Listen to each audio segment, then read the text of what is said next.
Welcome back to another stock market open live stream. Today we get to, well, see what's going on with how Boeing reacts to their chief flight individual. I think it was their chief manufacturing individual and their CEO. I find exactly what the word of that second person was. But both of them got the boot, which honestly doesn't come much as a surprise. That both of them did. It is Boeing announced management changes on Monday. CEO, head of commercial airplanes, and chairman of the board all stepping down. All of them getting the boot, and this comes after the disaster of the door plug. We've had manufacturing deficiencies lead to other problems as well. You've got the Boeing whistleblower who ended up dead because, of course, they killed themselves because of the pressure of testifying against the behemoth Boeing.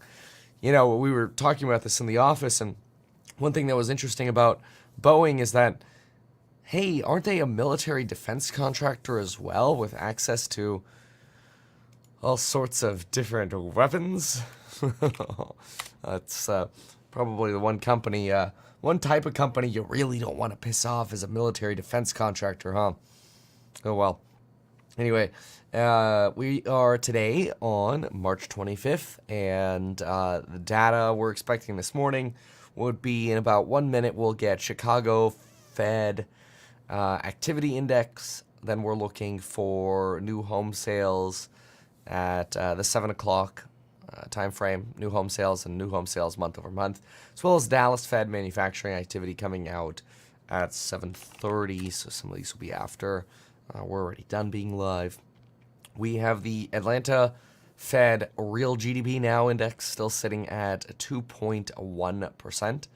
That did tick up a little bit from about 2%, down a little bit from a higher level before that. So we've been sort of bobbing around that 2% level. We have some, let's see here. Okay, that is, let's see here. We've got, yeah, okay. Here we go. We've got, yes, okay. GDP now, and then this data coming out is the Chicago Fed index. So we'll keep an eye on that. In about 30 seconds to go for that. So we've got Bitcoin sitting at about 67 here. We have DWAC actually up this morning about 4.9%. Q's down about 50 basis points in the pre-market. Oh, here we go. Chicago Fed index coming in at 0.05. The expectation was actually a negative read. So a little more positive than we expected. We did get some competition news regarding Tesla this morning. We've got, it was news out of BYD and Xiaomi. Let me see if I can get this up here. That was BYD Tesla. Yeah, there we go. Okay, price. Yeah, there it is. Okay. Where was, there it is. Okay, yeah, it was from last night. Okay, two pieces from last night. One right here. BYD essentially cutting prices substantially. Ongoing price war at BYD. Reducing the prices of vehicles such as this to under about $11,000 in China. Lowering prices on almost all of their vehicles, with the exception of their highest tier vehicles. And you'll find that this hatchback, it's actually less than $10,000 now, which undercuts the average price of an electric vehicle in the United States by more than $50,000. So they're calling this round 2 of the price war. And some people are suggesting this is the war that Tesla started and China is going to finish. That's just one of the pieces on this. It's actually another piece where you have Xiaomi will price its Tesla EV rival under $69,400. CEO says ahead of the launch. So another competitor. This is more of a Model S competitor than than more of a sort of a straight Tesla competitor, that is. But China really coming in hot for Tesla. And let me see here. Who are they chatting with? Boeing leadership shakeup. Yeah, I'm not too horribly interested in listening to them right now. But anyway, those are a couple of the items driving Tesla down, as well as some delivery write-downs this morning. John here writes, I have a ton of Tesla ads popping up. Yeah, you know, Tesla just joined Facebook to advertise substantially on Facebook. Yeah. So then we have, let's see here. First thing I learned at business school, never compete on price. It's the number one rule. Yeah, it's interesting. You know, there's also, there's a book that covers this. What is it called? Oh, it's been a minute. Let me see if I have it. But the idea is, I don't know if I'll be able to find it. Start with why. Start with why goes right into that. The idea behind this is if you compete on price, the only thing you have to compete on is price. And so you create more demand by lowering price. But then it's like a sugar high. So how are you going to create more demand? Or are you going to lower the price again? Okay, well, after you do that, how do you create even more demand? Or are you going to lower the price again? Very bad. Very bad. So, I think there was a comment here on Lucid stock. Let's see what's going on with Lucid. Lucid pre-market, 18% up. Let's find out what's going on here. Now, given that it's been straight down, it's not saying much, but let's find out what's going on with Lucid here.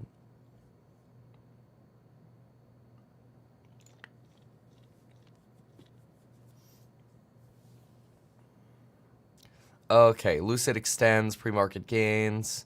Why? On $1 billion investment by the private investment fund. Purchase of convertibles, bond convertibles, preferred in private placement.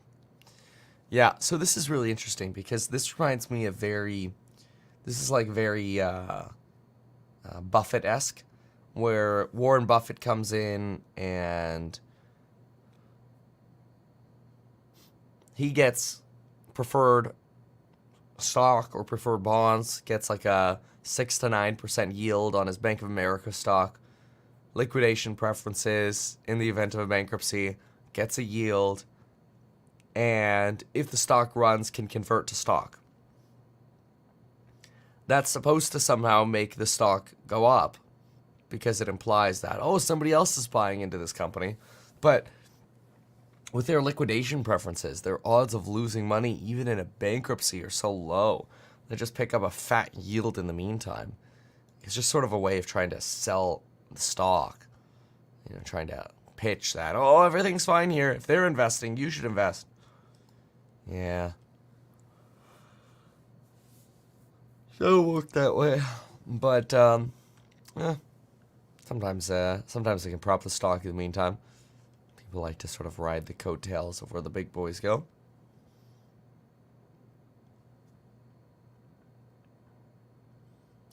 All right, a lot of touching, or a lot of photos this weekend of the terrorists in Russia getting beaten and abused in Russia. To some extent, it's probably a way to deter future terrorism. But, boy, there's a lot of coverage on those guys. It's like if you're a terrorist, it's probably like one of the worst countries to get caught in. It's Russia. Mostly because not only do I feel like there are really no rules around what they can do to you, but any abuse will be encouraged as a deterrent. That would be a lot harder to do in the United States. Probably still happen to some extent, but it'd be a lot harder to get sort of a blessing on. So, we shall see how that evolves. All right. Let's see here. Yesterday I was looking into flows, by the way, on Bitcoin. Some of the flows we got on Bitcoin were essentially signs that ETF flows were slowing. Didn't love to see that. I'm going to try to get that chart we were looking at. Bitcoin. I will find the dancing. Anyway, as we watch that, we are watching BTC, which on an hour chart has recovered nicely in line with this sort of purple trend here. Not exactly in line with it, but we've been moving up since about Friday morning. And even though flows have slowed, I can't seem to find my darn photo conveniently. I was looking into this yesterday and I saved a screenshot. Wanted to see if I can find a more original picture. And I cannot. I will get to the bottom of it. Ah, I found it. Okay. Let's see. This is... No, that's not it here. Ah, whatever. I'll get to the bottom of it. Point is, there is...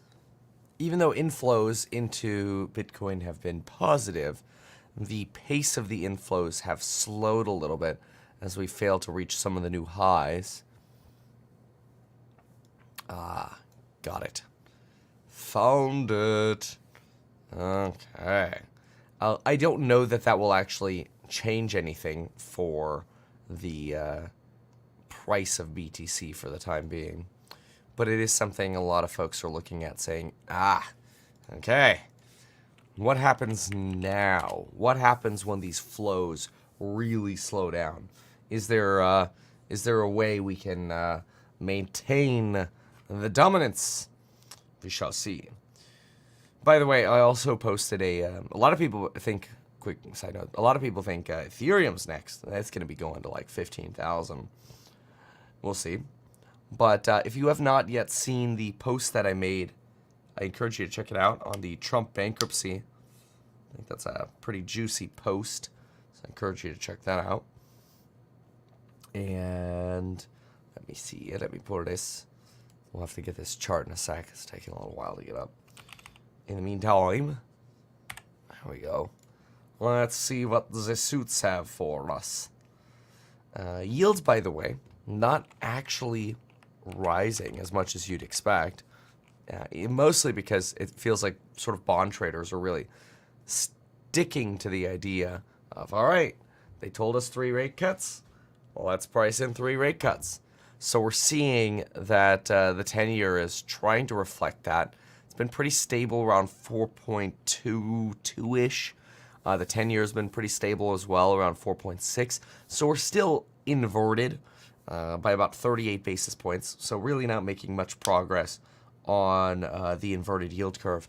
But yields both down maybe 5-ish% since the Fed meeting, or 5-ish basis points. So again, really it's more like a sideways movement is what it feels like to me. At the same time though, gold back under 2200 and ran over 2200 for a hot minute there. Now sitting at 2178. So I got a little boop, and now you've scooped back down. All right, let's see here. Then we have, let's see, oil prices rise as Ukraine strikes Russian refineries. I always think that's interesting, given the amount of sanctions against Russian oil. Technically, that shouldn't happen, but the reality is you've got China and India. They don't mind buying cheap oil from Russia. So if you have less oil production out of Russia, it drives China and India into the public markets. And by being driven into the public markets, you contribute to demand, which increases prices. Yes. All right. So they are still on this Boeing thing over on CNBC. This is boring. Like, I got it. What do you have to say? It's been traveled, and we will let this supply chain catch up to the demand. And that's the way we have to behave. Spirit Aerosystems, you guys are in the midst of negotiations. When might we see a deal? Well, I hope soon. Yeah, I hope soon. We're making progress. The teams have worked closely together. We have to get to real agreements. Yeah, I hope it's soon. And it's very important. And it speaks directly to the subject of traveled work, non-conformance management, all those things. Yeah, traveled work, by the way, is their way of saying, hey, somebody on station B didn't complete their job, and now somebody on the plane moves on to the next station, to station, let's say, C, and everybody forgets that somebody at B forgot to do something. Traveled work is a way of saying that, oh, we need to go back and fix it. But when things don't actually get appropriately fixed, that's when you have problems. So, anyway. Alright, so that is Boeing. Boeing is not very happy. This is not a surprise. But the stock itself seems to be doing a little bit okay in pre-market, as they gave a big boot to some of the existing managers.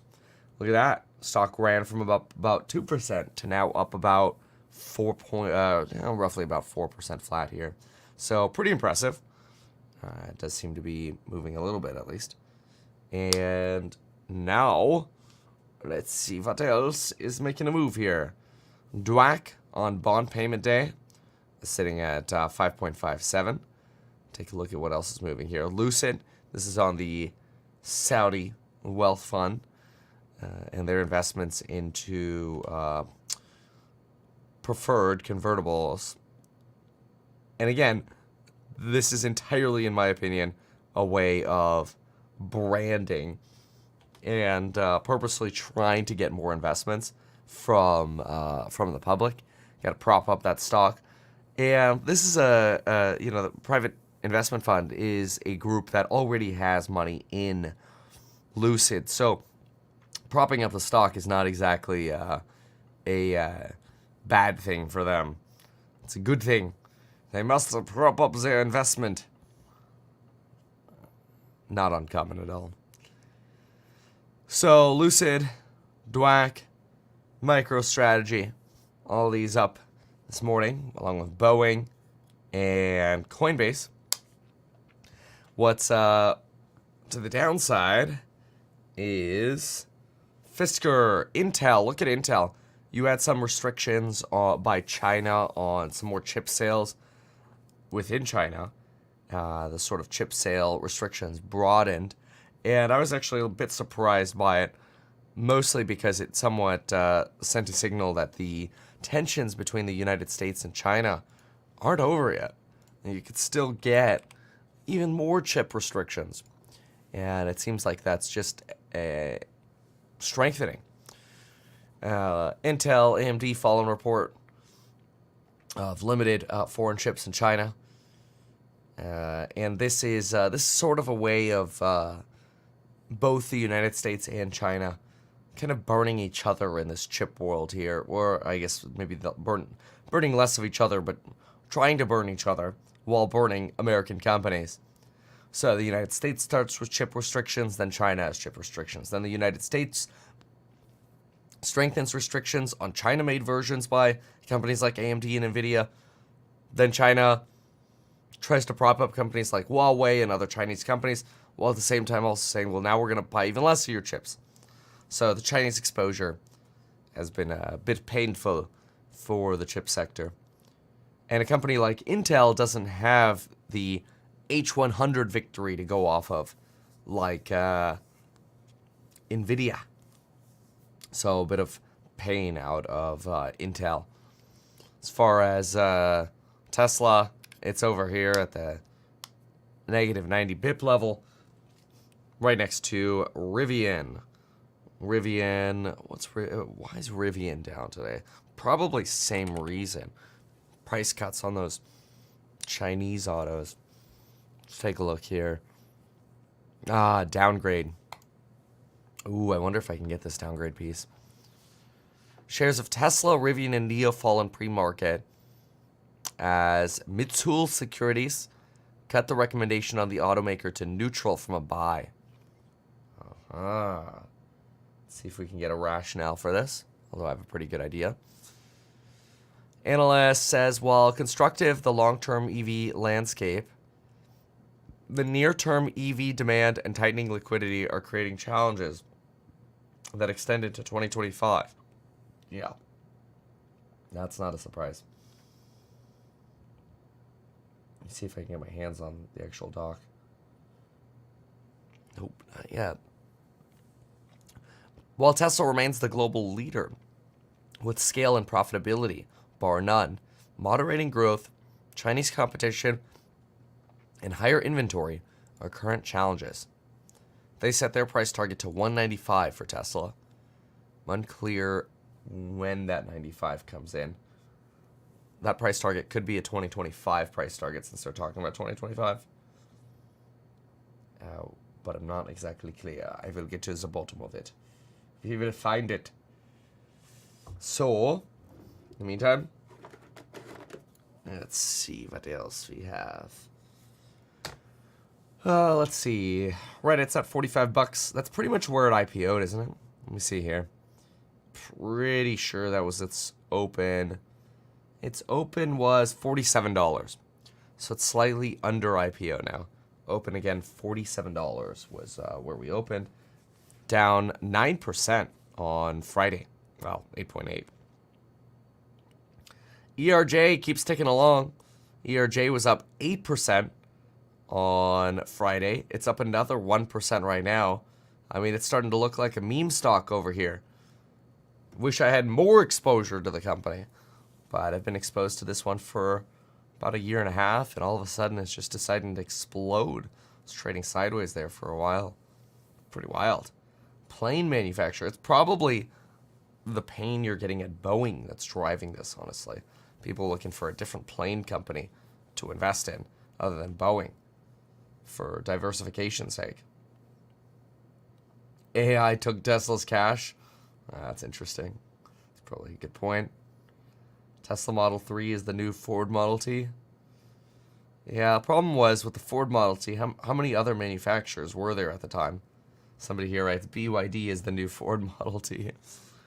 Yeah, let's find out. So, I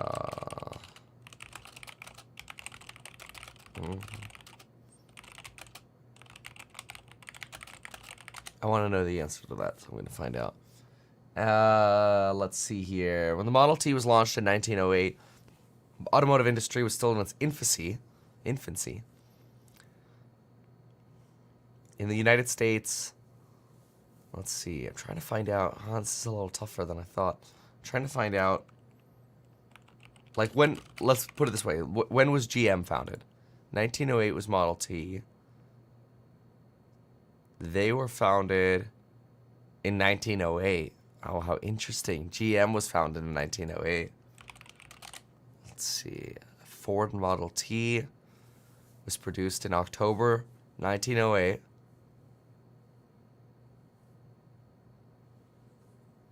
Successful, massive scale, significant innovation for the middle class. Yeah, I'd be so curious to see how much actual competition there was at the time. I have a feeling very little.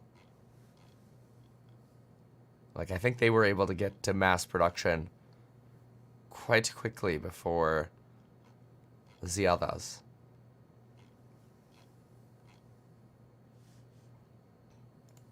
Yeah. Oh well. Interesting comment.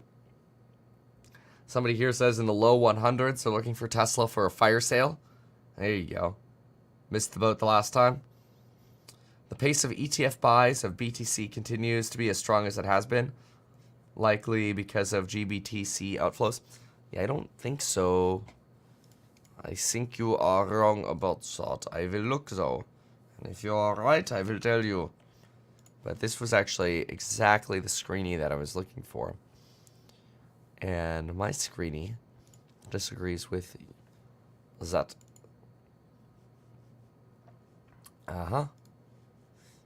Yep. So, oh, you're saying if. Oh, I missed the if. Take a look at this.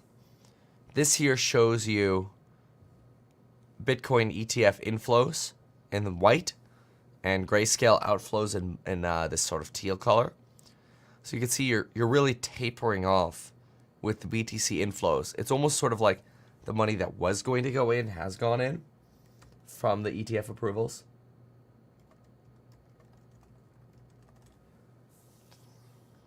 And you want to look sort of at the far left for a reference point of when the Bitcoin ETFs were approved.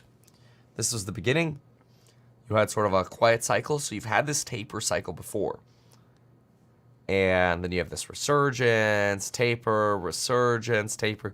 So this doesn't necessarily mean anything, as you have had this happen before, but it is something to pay attention to.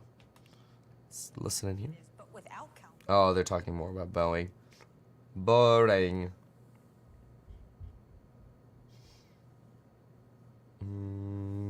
Well, let's listen in for a moment anyway. To meet with the board, and without Calhoun there, to me, that was a clear sign that they were probably pushing to get a change to the top of Boeing. Again, they need a confidence builder, they need an operator, and I think the airline CEOs saw that and brought that to the board.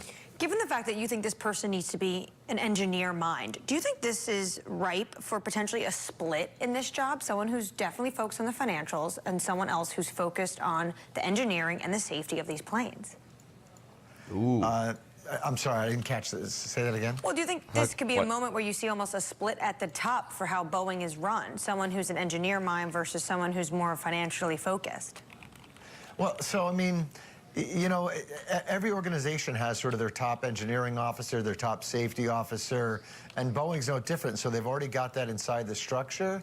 I don't see a split so much. I think that the CEO of Boeing knew, you know, whatever the new CEO is going to be, they need to be someone that's really had a really strong amount of experience, again, sort of in quality manufacturing and with good engineering. You know what they need is they need to get somebody from Toyota over there.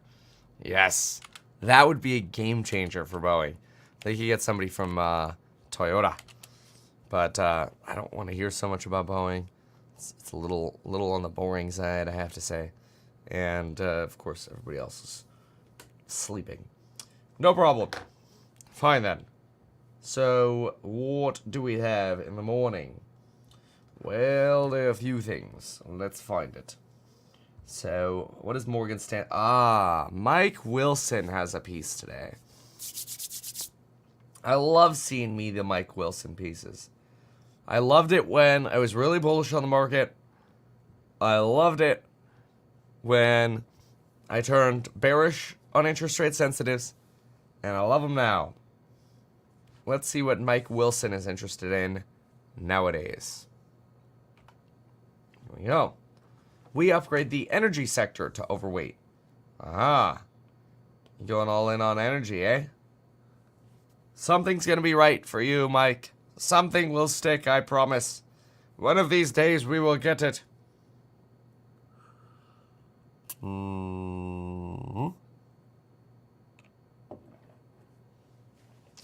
Yeah, I remember when these poor folks went bullish. The market ended up selling off for like 3 months right afterwards. That's crappy. That's like just a bad day. Anyway. Alright, global stock market's up 25%. Other asset prices are up double digits or more. We think this rally has been mostly about looser financial conditions and falling costs of capital as a result of the Q4 shift by the Fed. Further multiple expansion in the U.S. is likely dependent on an upward inflection in earnings for 2024 and 5. Yes, yeah, I do agree with that.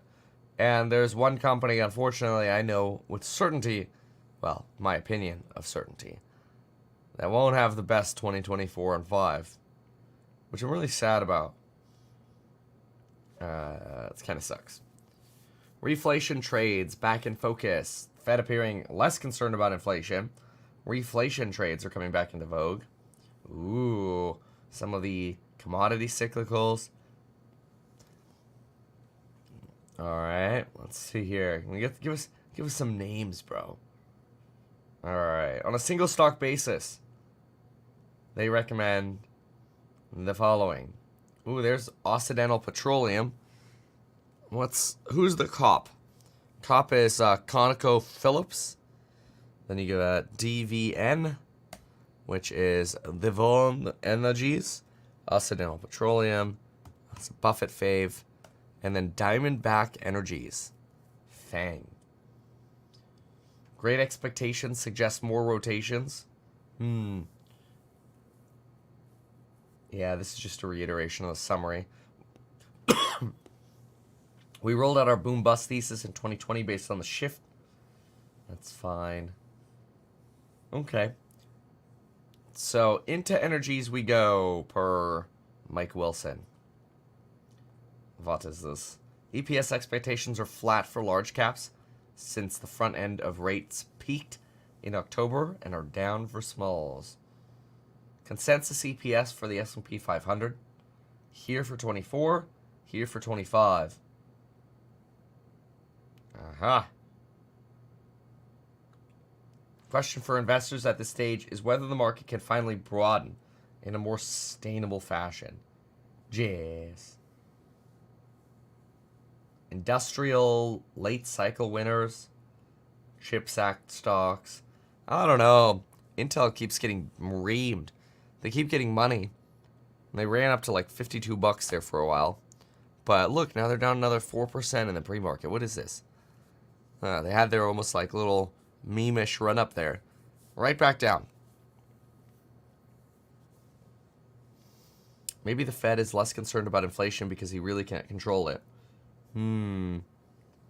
Yeah. We'll see about that.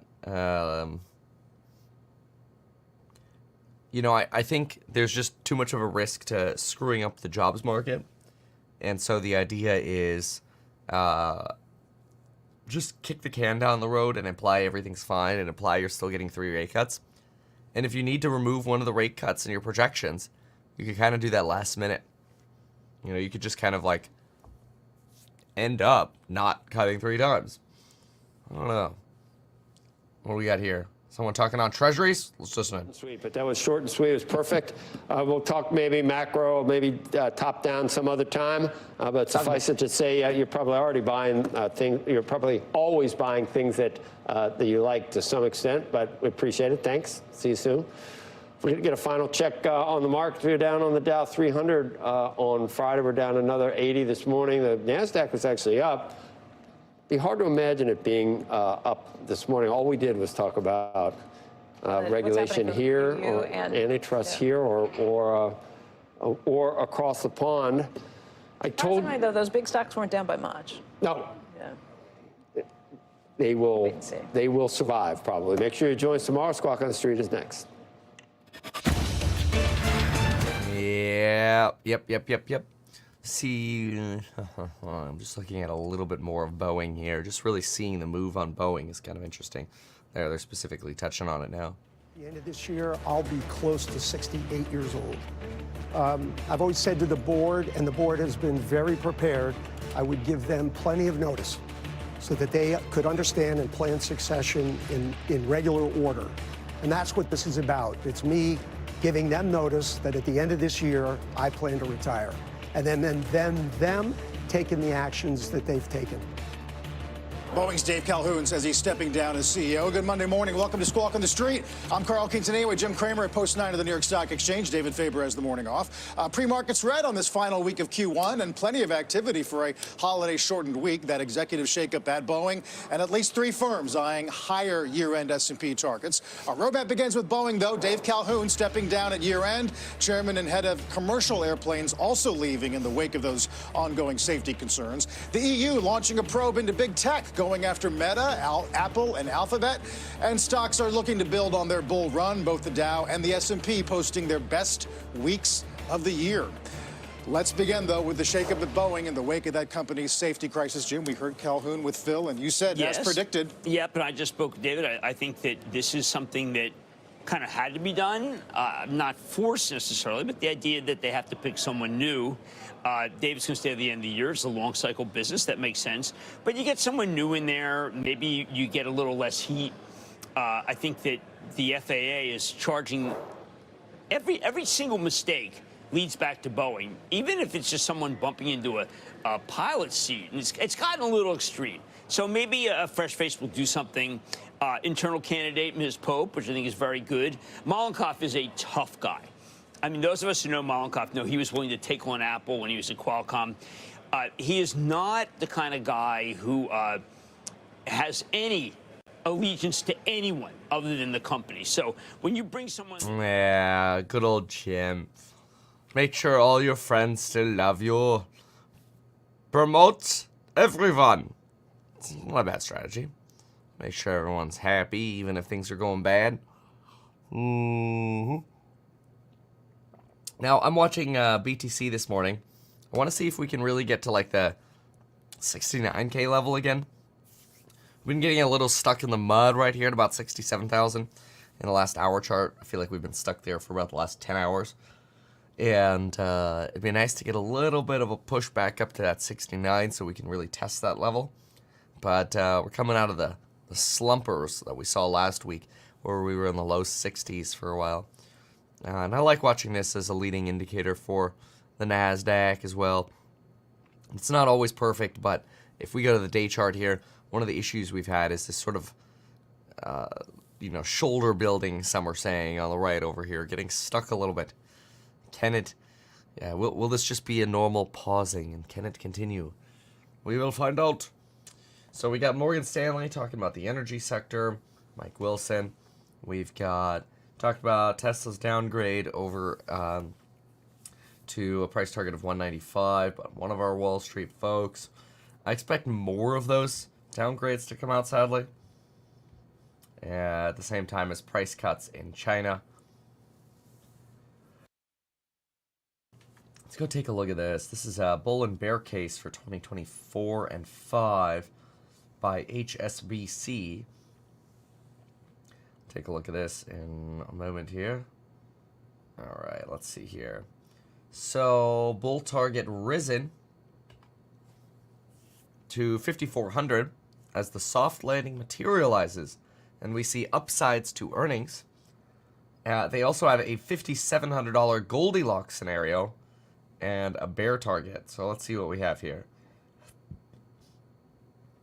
Raising the target for the S&P 500 stems from better earnings expectations supported by resilient GDP growth, earnings beats. We expect a more volatile second half on earnings, especially when the narrative shifts to how much will the Fed cut. It's a good point. It's not just going to be a matter of will the Fed cut, but it's how much are we actually going to get. Goldilocks 5,700 bull case assumes inflation remains subdued and Fed has space to cut. Also believe the narrative around AI could turn to more qualitative impacts from faster adoption for companies outside of AI's immediate beneficiaries. Bear case scenario is 4,800. No Fed rate cuts. Economic data continues to run hot. Resurging inflation. Fed rate cuts get priced out, and the Fed hikes could change the narrative. Ooh, and the possibility of Fed rate hikes. Oh boy. Yeah, nobody wants to hear about more rate hikes. Well, maybe the bears do. But boy. Yikes. Yeah. Robert here says no Fed rate cuts. Great to know summer's getting better. Yeah. Summer's doing much better. Really excited about that. Beautiful pick of summer. Oh, thank you, thank you. Yeah, this is exactly what the private investment fund wants you to think. Lucid's up 18%, time to get in. Yup. Yeah. So, let's see what else. Okie dokie then. We've got risks in the second half. Election, I don't really see that as a risk. Under the bear case, we would expect more moderate earnings growth for the year. There you go. Here's just sort of breakdown. 9% upside, 8.1% downside.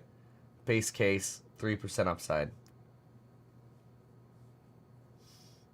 Yeah, really getting inflation to continue decelerating would be the key for, I think, a lot of this. I actually have a picture on this. I wanted to look at this a little more detail, but it actually touches on short-term PCE measures ticking up.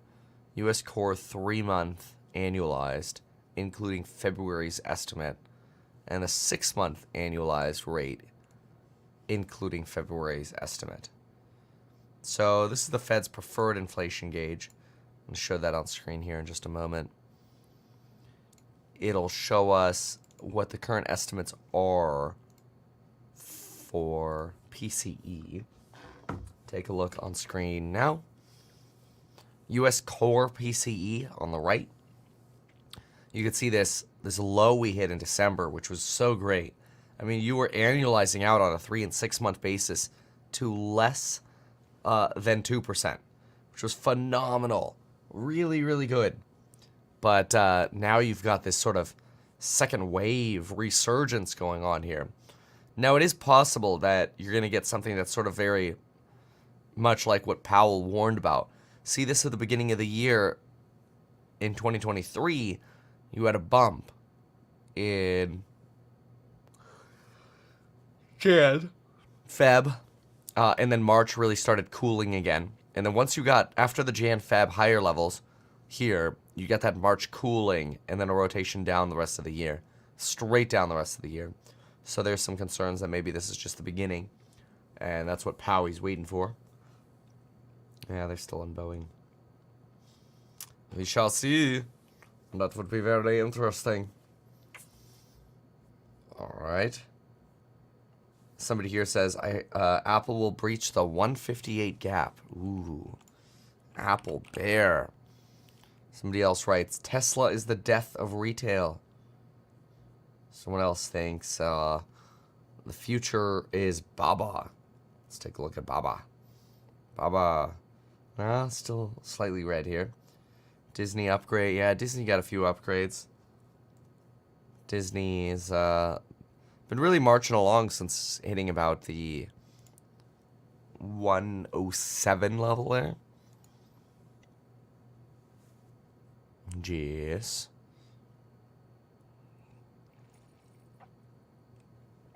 Alright. What else? Pre-market. Lucid, still holding on to about 15%. Mind Medicine, Micro Strategy up there. This BTC is doing nicely at about 67 level. Trump said he wants to end all imports from China. This would crush our economy. Yeah, Trump does say aggressive things. Whether those will actually happen. Something else. Let's see here. Somebody here says, puts at open. The Qs are below support. Ooh. Are they though? 446.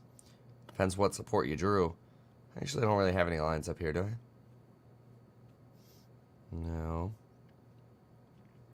Let's see if we can see what you're seeing. Are you just drawing sort of a trend line maybe? Either way, the Qs are down 60 bips. Let's see if Nvidia is supporting this at all. Yeah, down about 37 bips here. Not a lot of real enthusiasm other than that sort of manipulation there a little bit on Lucid. Disney should buy Apple. Oh, sorry, should be bought by Apple. I read that backwards. I'm like, it'll all pump back 5 minutes before open, maybe. Yeah, Disney's an interesting one. I'm not as much of a Disney hater, so to speak. I know there's been so much about the whole DeSantis go woke, go broke thing, but I don't know. I'm not as offended. What does Kramer boy got to say? Is an embrace of what happened last week at NVIDIA, which is that, look, there's a change coming. People are... Why, email us at staff@meetkevin.com if you've got issues, but you gotta just watch the first lecture and it'll show you how to join. Thanks for joining as a course member, by the way. But yeah, lecture 1.0 has an intro for how to get that set up. It's really hard hard not to think that everybody's doing better than you thought. Is that true? I mean, they don't talk about the Federal Reserve very much. They talk about Blackwell and not the Disney Challenger Blackwell. Oh, by the way, did you see my new Lego mug? It just came in. These are really great, and they've got a lot of space. I wish I had affiliate links for them, but I don't. You got to get them on the Lego.com website. Don't get the ones on Amazon because those are like the mini versions. You got to get the full size version. You know, enough to where you can actually like pour a real coffee and still have room for the appropriate amount of Kahlua. I mean, milk. Yeah, kind of cool. All right, let's see here. What else is going on? Oh, Donald Trump's money is due today. What will happen now? Will Donald Trump finally pay? Will he be able to? We don't know, but it is due today. So we'll see what happens. Letitia James is on pins and needles this morning. What will Trump do? What will the move be? There is guaranteed entertainment around that today. I posted my prediction on the main channel, Meet Kevin. You can see my video predicting what I think will happen. Let's just say it has to do with Donnie T. B. K. We'll see.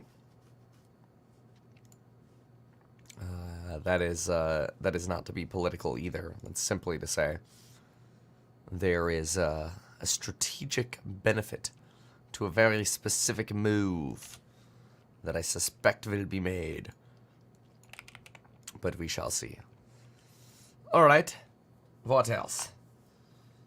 Well, it feels like a little bit of a somewhat quiet morning.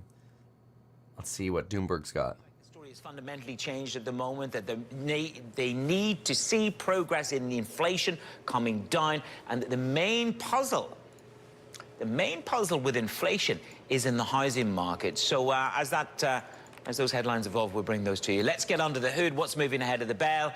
We had those chips under pressure at the start of the session. Abby, what have you got? Lots of chip pressure indeed, but we also have lots of news on the airlines. Let's start off on the shares of Boeing because they are higher, at least the last time that I looked. And this, of course, on the news that CEO Dave Calhoun is out. The hope that the issues, investors hoping that this... Hold on, I want to see more what was said about Goolsby. They were just touching on him, and I missed it. So let me see what they have. Ghouls. Spelling that one is an interesting one. Okay, here we go. Now, he's been the bull. He just said 3 cuts in 2024 was in line with my thinking.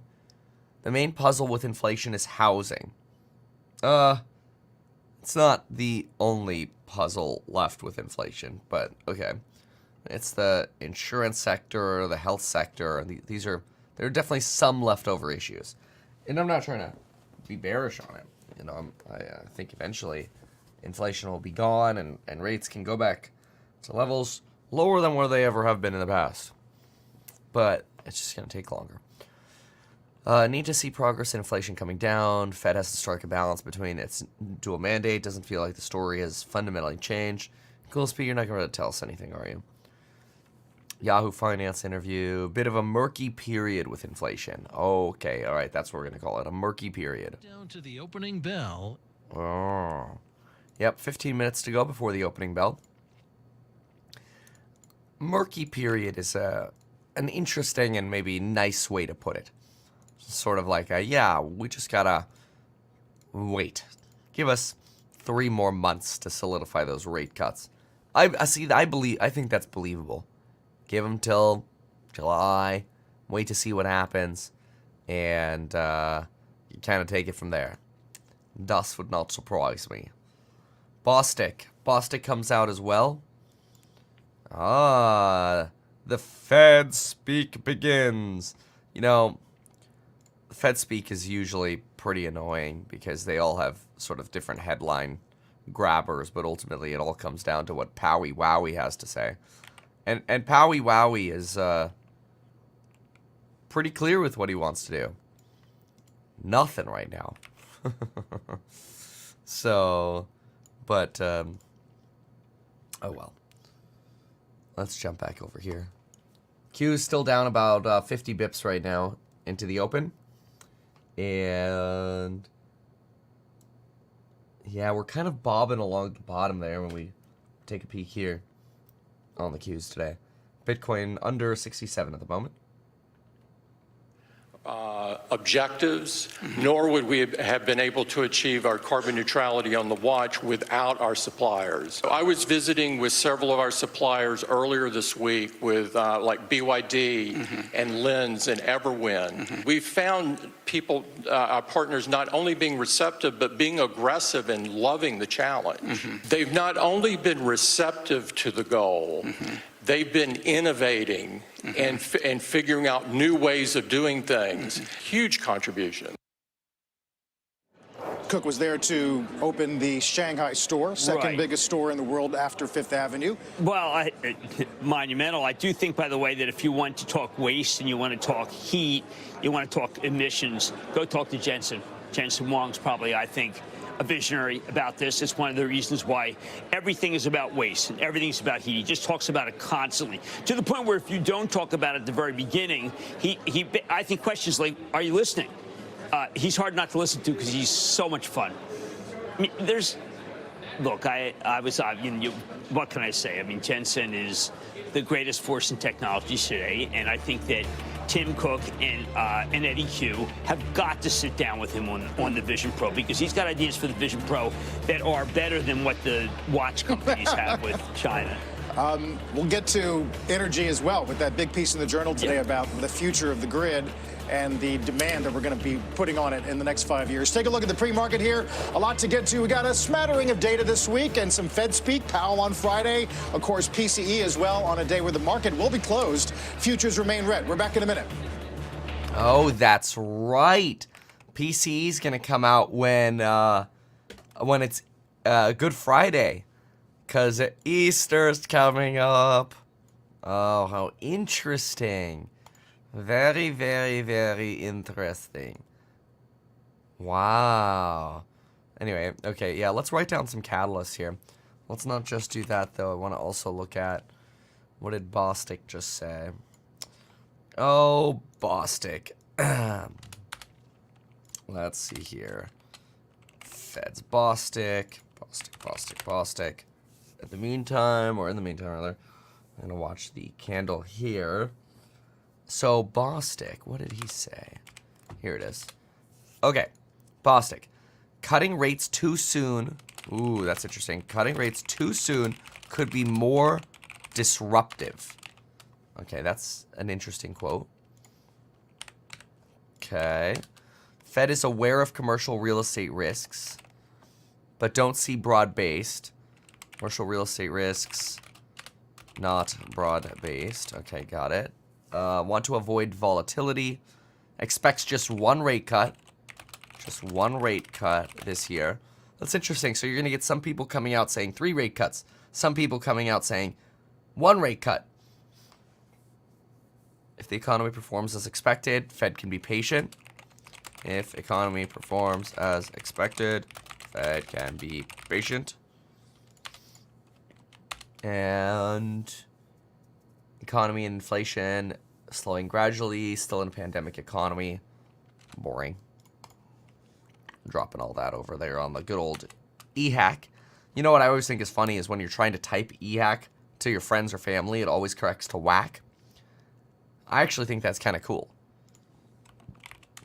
Because I think what we're doing is kind of whack. Like, people still bitch to me about the fact that the news site for eHack is just one giant page. And what people don't realize is A, I don't care. It's mine. And B, I love it. I absolutely love it. I mean, I'm sure many of you already know about it. I always say, every time you go to the pooper, look for an update on ehack.com.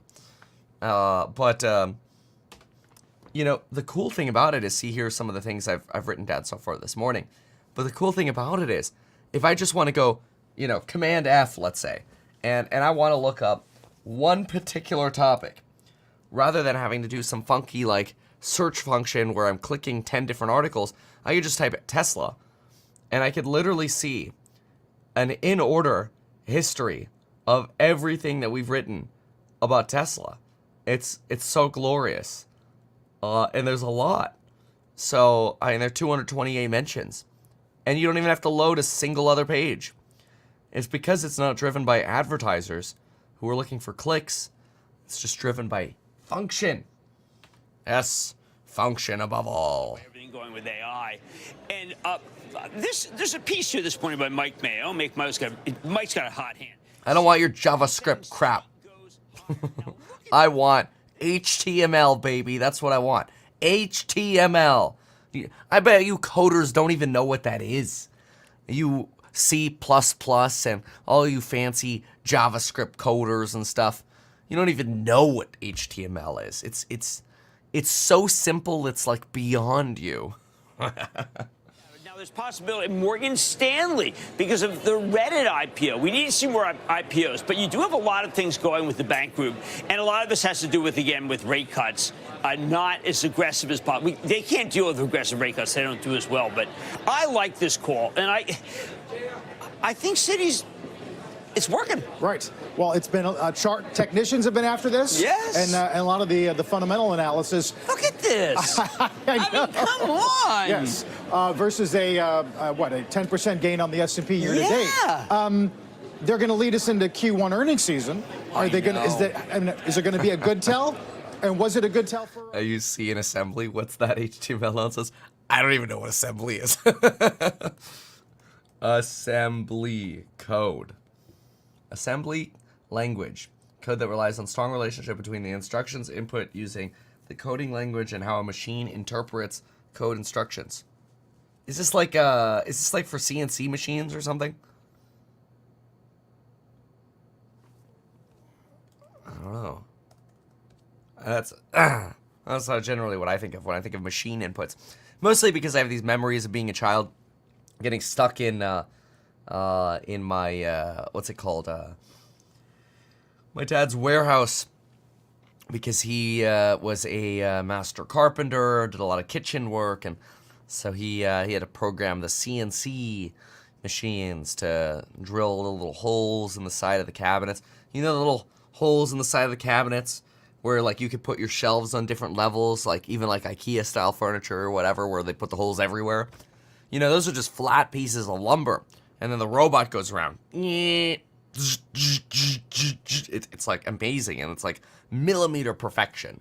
You know, and that was when, you know, that was in the 90s. And it's not really impressive. They've had that sort of robotic technology for a very long period of time. But I thought it was really cool as a kid. So anyway, Nvidia's trying to go green.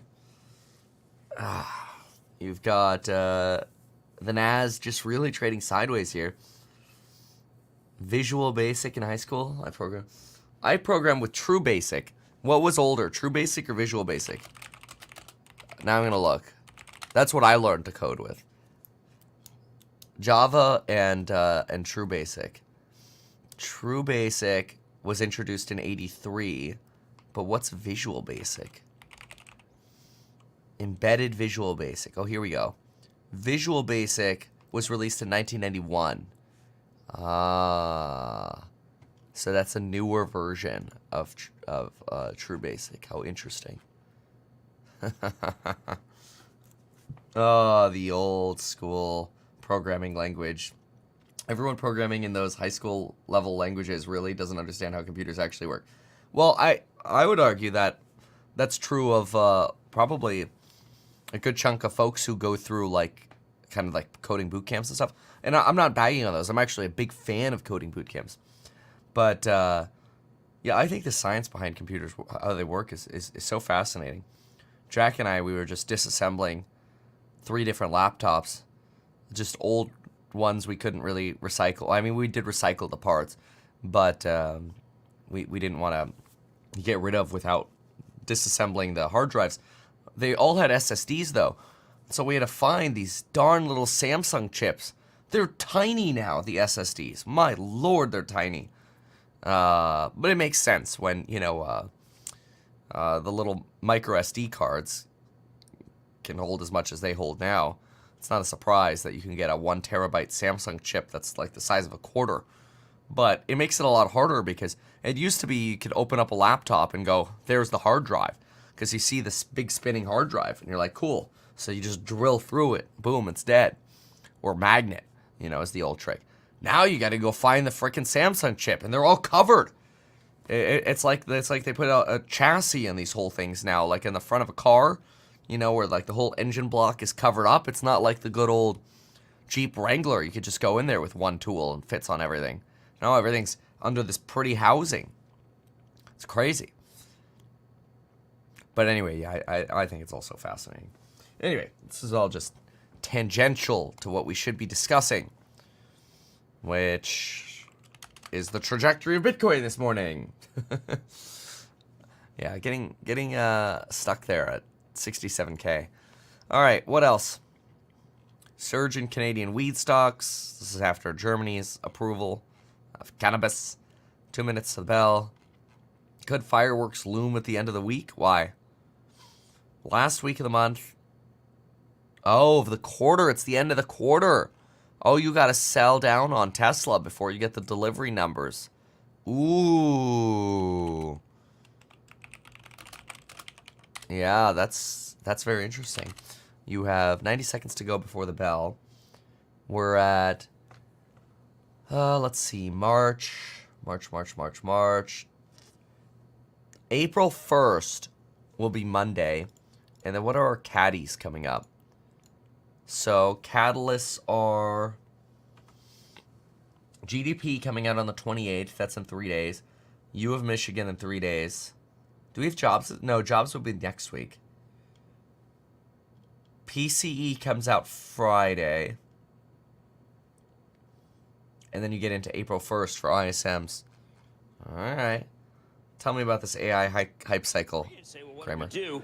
Oral-B having a genius brush. I mean, I don't know. I use this Colgate brush. It seems like it's genius. I didn't know it was AI. Maybe it is AI. AI just happens to be what do you have any data? And if you have some data, maybe it shows, let's skew it this way. Right. I don't think that there's a top because I think that there's a lot of companies that really need help. And they need to bring in a Dell. They need to bring in a they have to, like Medtronic is doing a lot of stuff in terms of Sup, Zachary? Those things are awesome. Equipment that works better. AI toothbrush. I mean, they're just doing it. It's better. It's a step better than what we have because it's more predictive. This toothbrush doesn't sound like it's... No, I don't have any positions right now. Somebody's asking if I'm short arm. I don't have anything right now in terms of trades. But they will come, and I'll send the alerts. Well, I mean, Matthew McConaughey, maybe that's the top. Guy walking through streets of gold.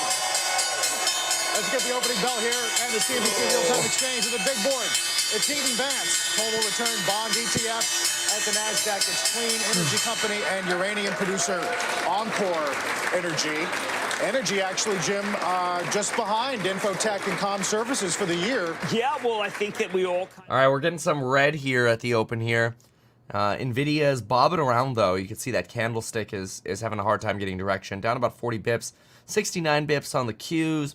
You're up about 1.4 on Disney here. Amazon's down 0.8 here at the AM. You've got Intel down 3.601. BTC sitting at 67. Tesla down 1%. Had a candlestick to the upside here. Getting stuck. Sitting around that 80 to 90 basis points to the downside. We'll see how it moves. Apple down another 1%. Coinbase up. MicroStrategy up. Sort of bobbing a little sideways there. Enphase getting down to that 113 again. Whoa, Embraer just went negative after being positive in the pre-market. Sterile Labs, positive 3%. It's your recent IPO play here. ARM, why is ARM up 5%? Let's find out what's going on with ARM. ARM. Let's see here. ARM, news. Okay, what do we have? I don't actually see any news on ARM Holdings, so who knows? When does Enphase count as energy? Well, it's the renewable sector, right? ARM can still sell to China? Probably. Yeah, I mean, that might be it. Is if you limit the, what's it called? If you limit the, how am I trying to phrase this? If you limit the chip output to China of American chips, then you potentially have to make your own chips with ARM technology. And ARM China does report income to ARM America. We just have no way to really audit that income. I remember this from the IPO. So you kind of just get whatever China wants to pay you. And then trust me, bro, kind of info. But it seems to be working for this one. It's such a low float stock, so it moves very, very rapidly. ASML up 1 basis point here. Still sitting at about 24 there on Palantir. And then back to the top. Oh, you're getting some green again.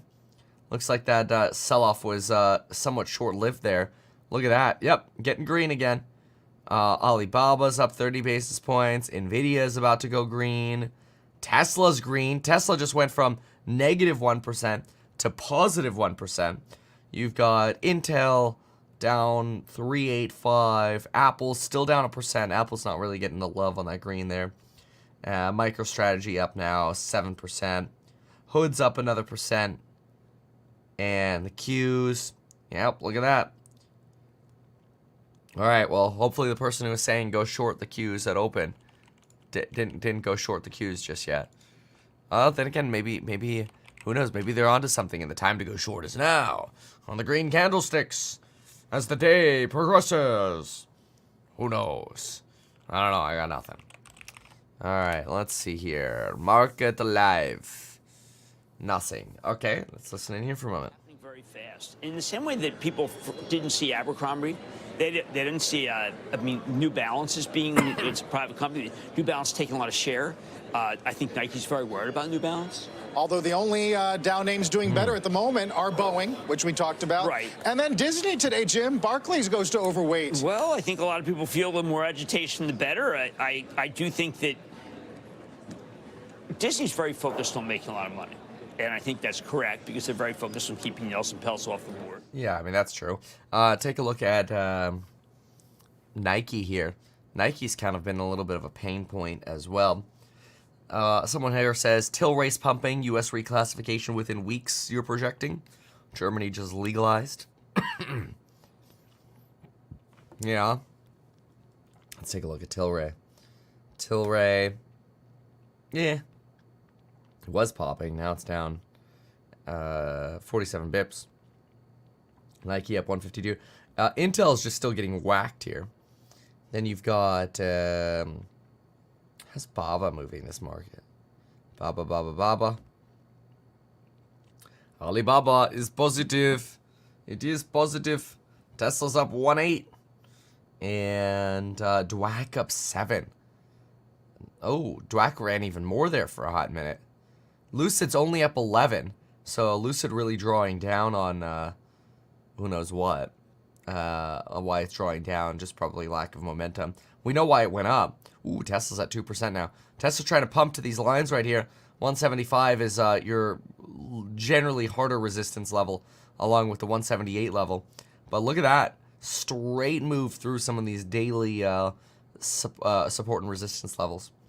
BTC did also have a nice candlestick up on the 1 minute. A few of them up here. All right, let's see what else in terms of the news. So, Wall Street Journal. Let's find out what else. No, California restaurants cut jobs as fast food wages set to rise. Yep. We saw Morgan Stanley this morning. We saw HSBC's bull and bear case. We are now looking at... Let's see if JP Morgan has anything for us. No, not exciting. DB. Credit Agricole. No, a little quiet here. Change in our rate scenario. Okay, let's take a look at this. Change in our rate scenario. I want to see this. This is Credit Agricole. 1 second. Should be like 5 seconds here, and I should have this. There we go. All right. Let's see what we have here while we watch. I'm watching BTC specifically right now, 67.1, and the Q is still down about 59 bips at the moment, with Boeing up about only 134. Nvidia just went green. Nvidia's up 33 basis points now. All right. So what do we have here? Change in our rate scenario. Finally, we decided to address our stubbornness and listen to the European Central Bank. We changed our call on the ECB's first rate cut from September to June. At the same time, we're keeping our view that the ECB will only cut 3 times this year. Okay, what about the Fed? Do they talk Fed at all here? ECB. No, I don't think so. I think they're just focused on the ECB in this piece. Main risk to our scenario is that if the ECB waits until September, but they view that to be rather limited. All right. ECB's current communication and economic outlook. Let's see. We believe economic outlook warrants a cutting cycle that would start in September, but we understand the ECB disagrees with us. Now, what's interesting is if the ECB starts cutting in June and the Fed doesn't, you could actually see the dollar rise. So let's go to like U up. This is the bullish dollar ETF, U up. Now, the dollar collapsed basically when we started getting the dovish Fed pivot, which is expected. But this dovish Fed pivot also led to this idea that, well, what happens if the Fed is less dovish than the rest of the world? So the rest of the world cuts more than the Federal Reserve. If the rest of the world cuts more than the Federal Reserve, then you'll end up with a strong dollar for substantially longer. So I find that quite interesting. Let's see. Oh, is Carvana at resistance? I always think that's such an interesting level when Carvana hits, what is it, 91? Yeah, it's right around there. It's trying to, yeah, 91.64 is the level I have it on. Nvidia just went negative again. Very interesting. So a lot of volatility on Nvidia. You've got the Qs still down about 64 bips over here.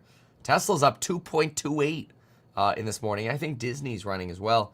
Yeah, look at that. Disney's almost up 3%. So you've got some real buy the dipping going on at some of the lower names. Disney, Tesla.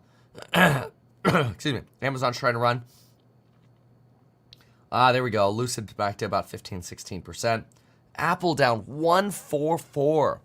More movement down to that support line on Apple. Wow, look at even Microsoft. Down about 1.3% now. Robinhood, couple percent. So does that are just the bigger 4 and 5 names selling off? Yeah, Google's down 1.6. How about Meta? That's these are what are driving the indices down. Facebook, Meta, Apple, Google, all of them down about 1.5%. Nvidia is still up. Well, I'm sorry.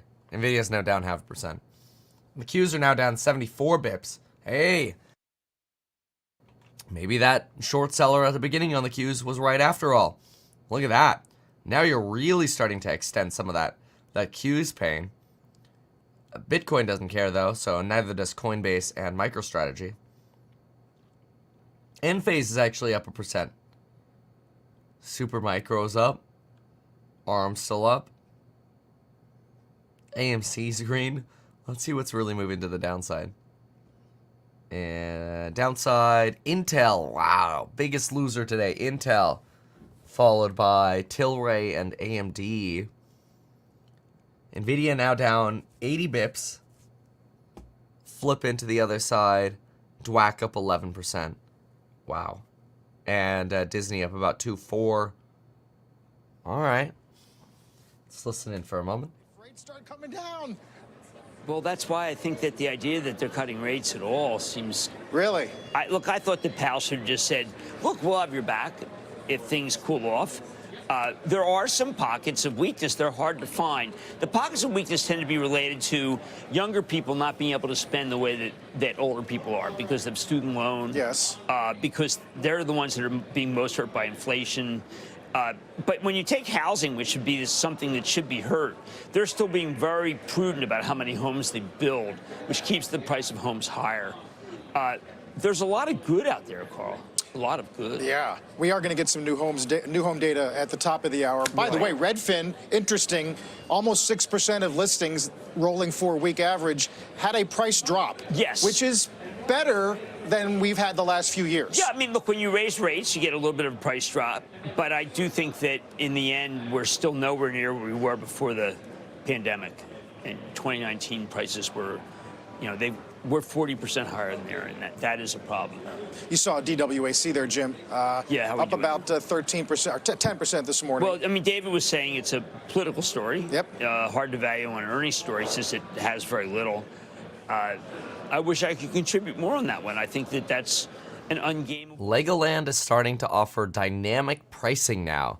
So basically, they're going to charge more money on summer days and less money on rainy days. And that's interesting. It's probably a good strategy. And then Wendy's, by the way, also announced that they were going to test dynamic pricing during burgers as early as 2025. They later clarified that they would not raise prices when our customers are visiting us the most, but they would rather lower prices during slow times. Right. Sure, Wendy's. That's a good little PR save there. Lucid now running up about 18%. Yeah, it is interesting, kind of. How could dynamic pricing affect inflation? Well, the other thing is, yeah, AI burgers. Like, how do you account for that in CPI? Like, which price do you take? Do you take the most expensive or the least expensive? Dude, you always interrupt when they talk about that. Well, what's there to talk about with DWAC? I thought we already knew that. You know, Trump's got to go to court today. He's got to talk. He's got to pay his bond. You know, we made a video on it on the main channel. Like, I thought we already covered that. But, yeah, I didn't know that mattered so much. Somebody saying Amazon Go. Let's see here. Amazon. Yeah, it's trying to go back green. Amazon's, like, slowly becoming one of my fave AI plays that hasn't really been seen as an AI play yet. Like, I think you got to go from chips to the next phase, which is, like, obviously making money with the data centers. I think AWS is a big competitor there. But I also think from a direct beneficiary of AI, there's probably nobody better than... Does Amazon have? Amazon... It depends if you count seasonal or not. 1.5 million. Come on, the amount of efficiency that they could drive with AI. It's very exciting. As well as, I mean, not just logistics, but also just, you know, quality of service on the website. I mean, talk about a company with large PP. Massive PP. I mean, who, like, I feel like life would be so different if there was no Amazon. You know, what I just recently bought on Amazon, finally, for the first time in years, because I have 4 of these, this is actually my daily driver. They finally just came out with a new one. So, of course, I had to buy it right away. Let's see here. Why don't I see it? Oh, there it is. They finally came out with a new one, and it's faster. It literally says last purchased yesterday. I'm such a loser.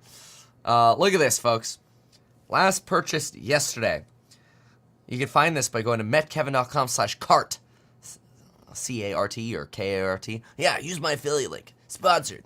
No, it's not really sponsored, but it is affiliate link. But anyway, I love this freaking thing. These are my daily drivers. So I have 4 of the cheaper ones, which are these. I have 4 of these, mostly because when Lauren and the kids and I take them. It says purchase 3 times, but I have 4. So I wonder which account we bought the fourth one on. But anyway, they just came out with a second version, which goes up to 26.7 miles an hour. So it's 15% faster. So I could get to work 15% faster now. Yeah. So it goes, again, it's about 26.7 miles an hour. The thing hauls. I love that thing. Uh-huh. You're taking stock advice from a go-kart owner. Hell yeah. Why are you not a go-kart owner? Can't fit in one? No, okay. I kid. All right. So, Amazon's about to go green. Glad to hear that's interesting, out of the Tesla Model 2. Are you selling your old ones? Dude, you do not want to buy my old ones. My old ones are destroyed. They're absolutely destroyed. Like, one of the yokes is just a nub. It's broken. I've put tape all around them. They're just literally gorilla tape back together. Is it street legal? It's so street legal the cops can't even catch you when they try. No, it's not street legal.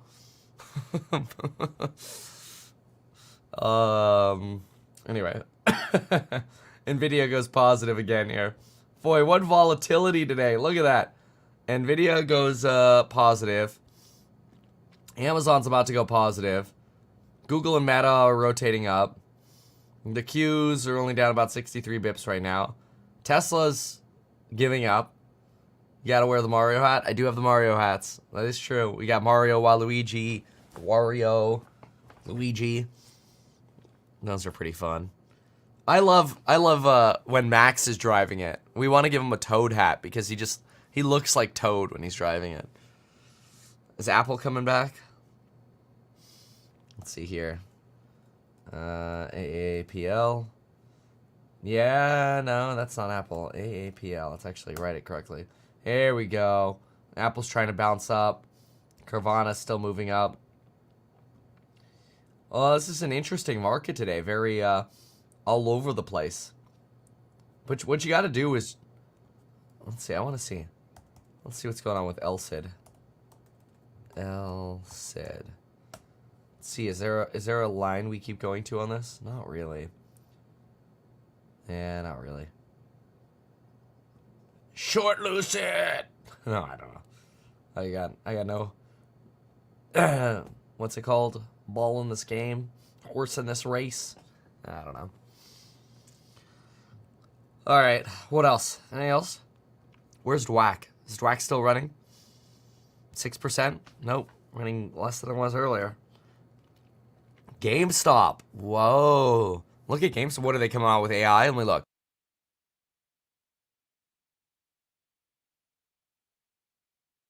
GameStop. GameStop. Volume surges. That's it. Oh, are earnings coming up? That's why. People are going in before earnings. 21% implied volatility for one day. Oh my lord. Holy smokes. Yeah, earnings tomorrow at the close. 326. And, wow, that's some enthusiasm going into earnings. No doubt there. This is an all-time high here for NVIDIA. No, JK. It did hit 974 there for a minute. Just don't think it ended up closing that high. Come on, Tesla. Keep it up, would you? What is this crap? Intel's being a little crapper-rappa as well. Where's ERJ? It was positive, and then it went negative again. That's slightly negative. Tomorrow is Hood's first ever Investor Relations Day by Vlad. Well, we know how that's going to start.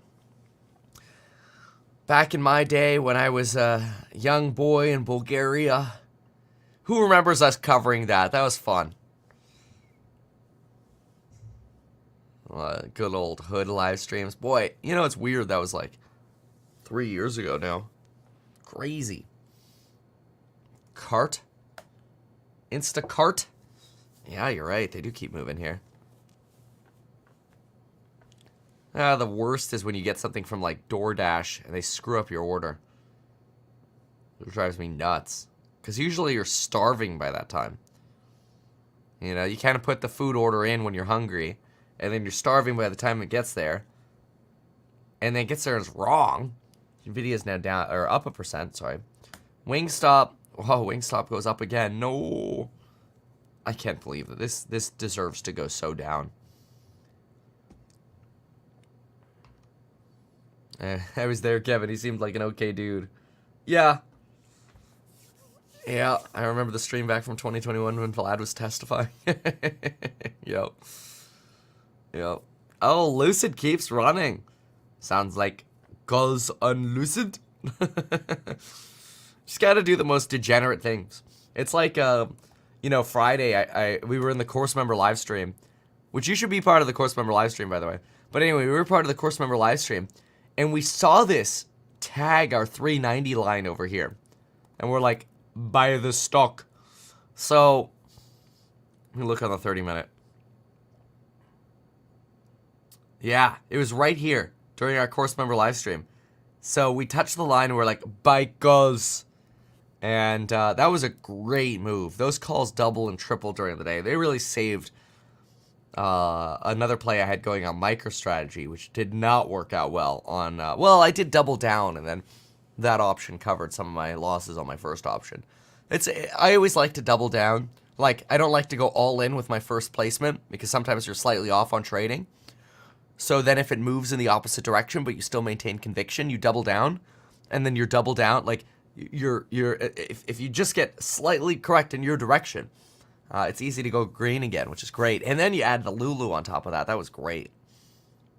That was fun. But the question is how to trade today. And today's really interesting. I mean, boy, it's volatile little open here. I'm sure there's some kind of play on Lucid. Carvana, oh, it's about to hit the 91.64. I'm going to be watching that sucker. And Nvidia is an interesting one. Wow, look at Tesla bleed out here. It's like you had a buying action there. Let me see what the volumes are. First, let's go 30-minute volumes on Tesla. And first 30 minutes so far, we're at 15 millis. 18 over here. 15. Yes, you're actually doing well with the first 30-minute volumes. So there was definitely some buy the dipping on the first 30 minutes. How long will that last, though? I don't know. Looks like those orders filled.